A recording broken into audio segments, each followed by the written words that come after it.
Shalom, shalom familia, estamos por iniciar esta versión corta de la Parashá. Shalom, shalom, bienvenidos toraólogos y toraólogas a este episodio corto de estudio de la Torá. Y antes de que iniciemos con este corto estudio de la Parashá de esta semana, vamos a hacer aquí una breve explicación acerca de estas parashá que son cortas. ¿Cuál es el objetivo de esta parashá? Pues el objetivo de la parashá corta es para compartir en la familia en la mesa de Shabbat. ¿Y cuál es el fundamento bíblico? ¿Qué implica el comienzo de Shabbat? El mandamiento nos dice, en lo que está en Éxodo 20, del 8 al 10, acuérdate del día de reposo para santificarlo.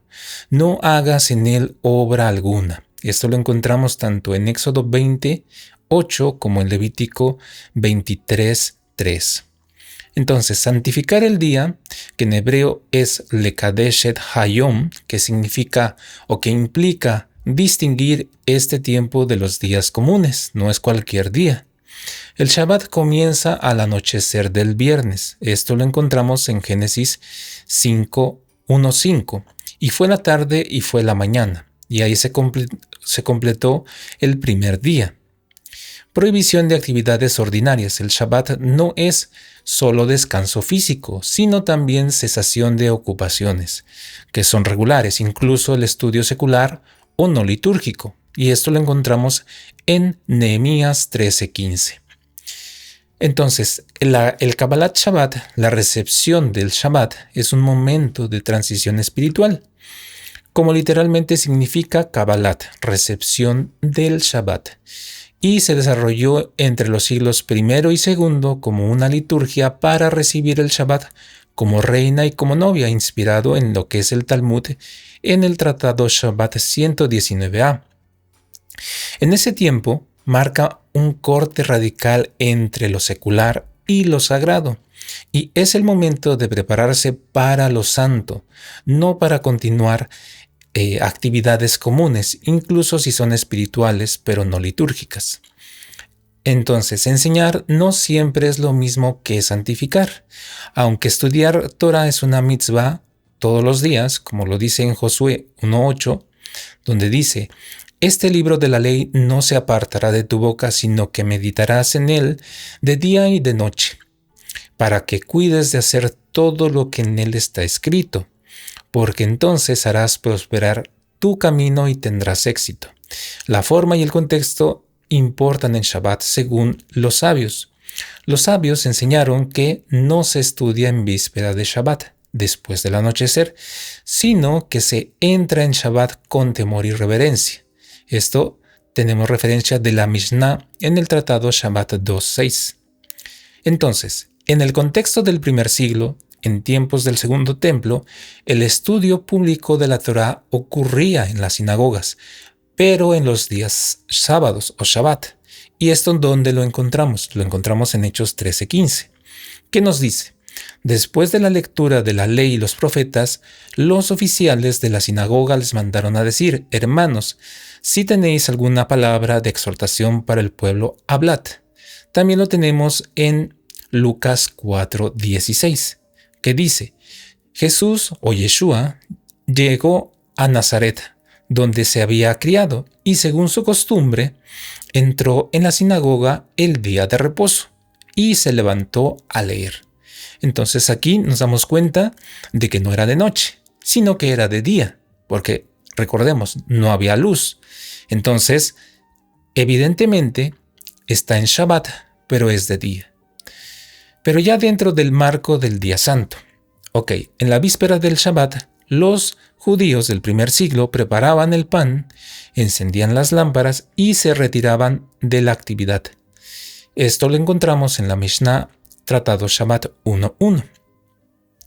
Entonces, Jesús o Yeshua mismo iba a la sinagoga en el día de reposo, conforme a su costumbre, que ya lo dijimos en Lucas 4:16, no el viernes por la noche. Y no hay evidencia que enseñara en la víspera, sino ya dentro del tiempo sagrado del Shabbat. El siguiente punto es razones por las que no es apropiado enseñar en la víspera de Shabbat. ¿Por qué? Porque pues puede interrumpir la santidad del tiempo sagrado. El enfoque del comienzo del Shabbat es Kavaná, es la intención, es un descanso, es una comunión. También no es el momento litúrgico establecido para el estudio público. Rompe con la tradición de preparación espiritual del alma para recibir la Neshama Yeterá, que quiere decir el alma adicional del Shabbat. Y esto lo encontramos en el Talmud babilónico en Beit Sa 16a. Entonces, ¿cuándo sí se puede enseñar? Pues se puede enseñar durante el día de Shabbat, después de la recepción de Kabbalat y de las oraciones de la noche. Pero hay unas excepciones que ahorita vamos a ver. Y en contextos litúrgicos como leer la parashá o estudiar midrash, que son comentarios en familia. Entonces, en conclusión, estudiar la Torah no es inapropiado en sí mismo, pero hacerlo en la franja horaria de Kabbalat Shabbat puede ser una ruptura de la transición sagrada. Recordemos que hay un ritual o que hay un protocolo o que hay unos pasos que se siguen para la recepción y para distinguir de lo que es un día común a un día santo. Entonces, una ruptura de la transición sagrada establecida por la tradición desde el primer siglo. Es más apropiado enseñar o estudiar dentro del marco litúrgico del propio Shabbat, con la conciencia de su santidad y su carácter distinto. Entonces, en la cena de Shabbat, cuando ya todos están sentados en la mesa, lo mejor es algún comentario, pero ligero, no entrar al razonamiento como tal. ¿Por qué? Porque, recordemos, venimos de terminar la jornada y pues la cabeza trae bastantes cosas. Entonces lo correcto es hacer el recibimiento, estar en familia, pasar un buen rato, sí, comentando, pero de manera más relajada. Y ya en lo que viene siendo el Shabbat mismo, al día siguiente, en la mañana, ya se puede empezar con la liturgia, con un estudio un poquito más profundo. Entonces, esa es la razón por la cual en estas parashá, que van a ser cortitas, lo que traemos es un resumen y los temas que son importantes en cada una de las aliyá. Bien, entonces ahora sí, comencemos. En la parashá Matot y parashá Masei, que es lo que se va a estudiar en esta semana. Entonces, vamos a explorar dos porciones, que es Matot, que significa tribus, y Masei, que significa jornadas o viajes, que cierran el libro de Bemidbar, es decir, de números. En estas parashot no solo nos muestran eventos históricos, sino que contienen principios fundamentales sobre responsabilidad personal, el liderazgo, la justicia, la memoria y el propósito. Entonces, en la primera parashá, que es Matot, la aliyá 1, habla acerca de los votos y de los juramentos. Moshe comunica las leyes sobre los nedarim, es decir, los votos, y shebuot, es decir, los juramentos. Un voto es una promesa voluntaria a Dios y un juramento es una afirmación bajo compromiso. Ambos deben cumplirse estrictamente. También se regula cómo un padre o esposo puede anular ciertos votos de su hija o esposa, mostrando la importancia del contexto familiar en la época. ¿Cuáles son los temas clave de esta aliyá? La palabra tiene poder espiritual. No se promete a la ligera. Dios espera que seamos coherentes entre lo que decimos y lo que hacemos. Que eso se llama, dicho de otra manera, integridad. La estructura familiar implica autoridad y responsabilidad compartida. En la aliyá 2 habla o trata acerca de la guerra contra Midian. Hashem ordena una guerra contra los midianitas por haber inducido a Israel al pecado. El episodio de Baal-peor. Se organiza un ejército con 1000 hombres por tribu. Ganaron, mataron a los reyes y al profeta Balaam y tomaron un botín. Temas clave. La memoria del pecado no se olvida fácilmente cuando no hay arrepentimiento. La guerra no es caprichosa, es una respuesta a una corrupción espiritual profunda. Dios busca justicia, no venganza humana. He ahí la diferencia. En la Aliyá 3 trata acerca de la purificación tras la guerra. Moshe se enoja porque los soldados no mataron a las mujeres midianitas, que fueron parte del tropiezo moral de Israel. Se dan instrucciones sobre cómo purificar el botín. Metales deben pasar por fuego, los utensilios deben ser lavados y los soldados deben de purificarse. Temas clave. No todo lo que se trae del mundo exterior puede ser usado sin purificación. Hasta en las victorias requieren limpieza interna y una reflexión espiritual. La ira de Moshe muestra cómo las emociones pueden interferir con el juicio espiritual. Según los sabios, por esto olvidó ciertas leyes. En la Aliyá 4 habla del reparto del botín. Dios instruye cómo van a repartir el botín de guerra, mitad para los soldados y mitad para el pueblo. También se ordena una ofrenda especial a Hashem. Nadie murió en batalla y los oficiales ofrecen oro como reconocimiento. Temas clave. El agradecimiento a Dios tras una victoria es esencial. La equidad en el reparto promueve unidad social. Incluso la riqueza adquirida debe ser consagrada con propósito. Aliyá número 5. La solicitud de Gad y Reubén. Estas tribus ven que la tierra al este del Jordán es buena para su ganado y piden establecerse allí. Moshe teme que eso desmotive al resto del pueblo y los compara con los espías que desanimaron a Israel. Tema clave. Comodidad personal versus responsabilidad colectiva. No basta con querer lo bueno para uno. Hay que pensar en el pueblo. Es decir, hay que pensar íntegramente, como comunidad. Las decisiones individuales tienen un impacto comunitario. Aliyá 6. Compromiso aceptado. Las tribus prometen ayudar en la conquista antes de instalarse en sus tierras. Moshe acepta y se delinean sus territorios. También se menciona a la media tribu de Menashe, que se une a ellos. Temas clave.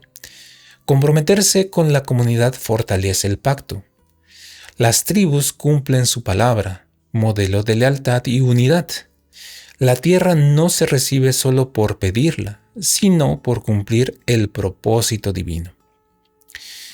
Ok, de aquí vamos a pasar a la Parashá Masei. Primera Aliyá, las 42 jornadas.